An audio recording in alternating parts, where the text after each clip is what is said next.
Yeah. All right, y'all. I spit the hottest fuel. Music program and them come inside here and teach how to drive. Nah, that's not what it's not that. You know what I mean? Yeah. And one thing that people actually forget is that it takes money to run a program. You know what I'm saying? And I'm not trying to do the yo, I'm here to teach y'all how to rhyme. Everybody take out your notebook. No, I'm here to give you life lessons. I'm here to listen. I'm here for us to build. And I think after that point in time, if the best part about it is being in that position because you find all the talent. There'll be some kids there that don't even know that they have it, man, until you push them. And then when you finally push them and we bring them here to the studio and they sing or they rhyme and they chat, you'd be like, you play it back for them and watch their facial expressions and they'd be like, yo, that's me. And we're like, yeah, that's you. Wow. And from there, they just, they know that they're stars now. Yeah. So the whole way in which they approach everything in their life is star-like. Like, yo, when I approach this lesson right now, I'm gonna tear this up, man, because now they're feeling themselves. Right. You know, it's not like before when they're like, hey, man, I gotta read, and no one's paying attention. I mean, you had a whole room of people that you made pay attention to your record when we played it. So now these are the same people that you're going back into the school with now. Now they view you different. Right. You know what I'm saying? They view you different. So now it's like, how come she and I were never friends? You and her were never friends because you figured that she basically did not belong in your circle, right? But everybody in your circle, you're smarter than. So what type of circle do you have? That's not really a circle because you're not even learning. You're basically teaching in that circle. Because all you're doing is giving to those in that circle, but who's giving to you? Right. So at the end of the day, you have a bunch of me's. That's like an extension of you in your circle. It's like 10 yous in your circle. So should I go get corn on the cob today? He's going to think the same way because when you thought that before, you taught him how to think. Right. But you need that person to be like, all right, you learned about the corn on the cob, you learned about butter and everything. Now let's talk about eating corn on the cob or without butter or shaving the corn off of the cob and eating it on a plate. Who's going to teach you that? So you got to start looking for friends like that. That's like, yo, corn is cool, but, let's try. You know what I mean? Yeah. And I think that's what happens when they get into this space and they're just like, well, dang, I didn't even know Gloria had a voice like that. She's amazing if she comes out of her shell. And then there's those kids that are just like, all right, Gloria, let's hang out. She may have her ways and her weaknesses, but you become that strength for that weakness and vice versa. Yeah. Because what she has, you don't have. But you wish you had that courage to do what she did. And then you're trying to find out, where did that courage come from? Sometimes that courage comes from fear or life lessons. So now you're put in that position to learn and be like, okay, Gloria, so dang, this is what you're going to do at home? Yeah. So that's why when you get there, you go hard when you get here. You go hard when they give you that pen and paper to write a song. You're writing from a different angle. Your angle is totally truthful. My dad did so-and-so to my mom. And when you're singing that, people are like, yo, I've had students get so comfortable that they would write songs about certain things that have happened in their house or poetry that they would not tell their teachers or their guidance counselors until these kids stand up and say it in the class. And I would have to call guidance counselor, teacher, teacher's aide, police, and everything to come into the class because some teachers are like, well, that kid can't learn. It's not that the kid can't learn, it's because what they're releasing right now is what's been stopping them from learning. But they wrote a whole poem about what's been happening to them for the last 9 years that no one knew about. Wow. So after they do that, the teachers and the principal are like, what are we going to do? Well, that's not for me. I did what you would. I broke the code. Now that the code is broken, y'all got to take it from there. And that's why the schools keep calling me back in because they don't know. You're like, well, some of these kids, and I'm like, nah, you just need to listen. You're not listening. You're not listening. You know what I mean? And I'm glad that it's to the point where these kids can actually, they have a safe haven. You know what I mean? They can come and they could talk about anything. My thing is, when a kid comes into the class and they're cursing or whatever, they're scared and they're frightened. Sometimes I say, I'll give you 5 minutes to curse. Go ahead, curse. You got 5 minutes to curse. After that, when we're in the rest of the class for the 45 minutes, I need for you to try not cursing. Right. You know what I mean? But I don't want you to think that that's how you must talk. But if that's the only way you know how to get things off your chest, get it off your chest. And I'm going to show you a different way.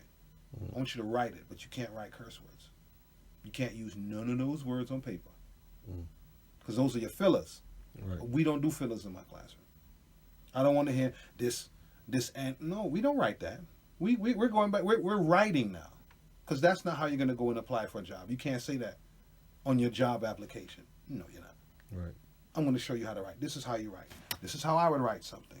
And this is how I would read. I need for you to learn to read like this so you can get a job. I need for you to do this. There's certain times when we took the kids on a trip to the Barclays Center, and I was with my wife, and I put my hand on the center of my wife's back, and she wasn't even talking to me. She was just standing there, and I was talking to somebody else, and one of the boys was like, Chip, why do you have your hand in the center of your wife's back? I was like, because she knows she's safe because I'm touching her. And he just looked at me real weird. Like, safe? I'm like, yeah, this is... And then it dawned on me. They don't know about this. Right. Right? Because they know about MTV. They don't know about the right way. I said, so when you're walking with your mom, how do you walk with your mom? Oh, yeah, we just walk. No, your mom's supposed to be on the inside. Your mom's supposed to walk on the inside. You're protecting her. Do you know that? Nah. That's what... No. Then I sat there and I was like, okay, I gotta put together another etiquette workshop and bring gentlemen in to talk to them. So how do you tie a tie? I don't know, you just buy it tied. No, you gotta tie a tie. Like, when you have a son, you gotta teach him how to tie a tie. So if you don't know how to tie a tie, the wrong person might teach him how to tie a tie. Or he might end up going to the wrong person to learn and something might happen to him. No, he has to learn that from you. So all those things we have to bring into the classroom. I'm walking in there bringing in ties from my house and blazers and dress shirts. How do you button up a dress shirt? Simple stuff like that. Putting on the tie, and how do you shake hands? They don't shake hands with strength anymore. I'm like, no, that's not. No, how are you gonna get the job? How? That's where trust is built, in that handshake. They don't know that. Shake my hand. No, you can't leave the classroom unless you shake my hand properly. And they would get upset and throw books and shake my hand properly. Shake my hand like a man. So you've never been in touch with a real man. This is how men talk. This is how men shake hands. Shake my hand. And you shake my hand like a man. Okay, that's all I asked you. Now pick up all those books and go home. I'll see you tomorrow. Now they're groomed different. Now they come into the class ready. Raising their hand. They're men now because I said that they're, excuse me, sir. So and so and so. He says, sir, now? Yeah. He knows he can't use those words in my class. You people allow that. You have to build the forum for them. You have to set the tone. We play every record they like in between. That's the background music while they're talking. They're never going to make a mistake because now they feel like they're home. And when that 45 minutes is up, that's when the curse words come because they don't want to leave. Oh, man, yo, can we give y'all an hour? What y'all want to do? Just play some different records. And I had, in John Jay, there's 3 different schools. I had the bottom school for journalism and the top school sneak down every day when my class was there. And I started off with 15 students. I ended up with 60-something students in that class. Just standing up against the wall. Because it was about music. All right, well, the mic is on. Who wants to touch it? You see kids in the hallway with they pass. I'm like, all right, cool. Real quick. And they'll spit their verse and then they just run out. And then I go upstairs to the school and be like, that kid is talented. Who? Marty? Marty got lyrics. He doesn't speak in my class. Well, let me show you what Marty did. That's him? Yeah, you need to have him speak more. You need to have him read more. You need to have him, mingle with the other kids because they need to learn from Marty. Y'all just don't know that he's a smart kid because y'all just is like, well, Marty dressed like that with little high waters or whatever, you know what I'm saying? Nobody want to be Marty's friend. Right. But that's the one that can help this class. Wow. So yeah, man, that's how things been happening for me, man, in the schools. That's great, man. That's great. Yeah, worry.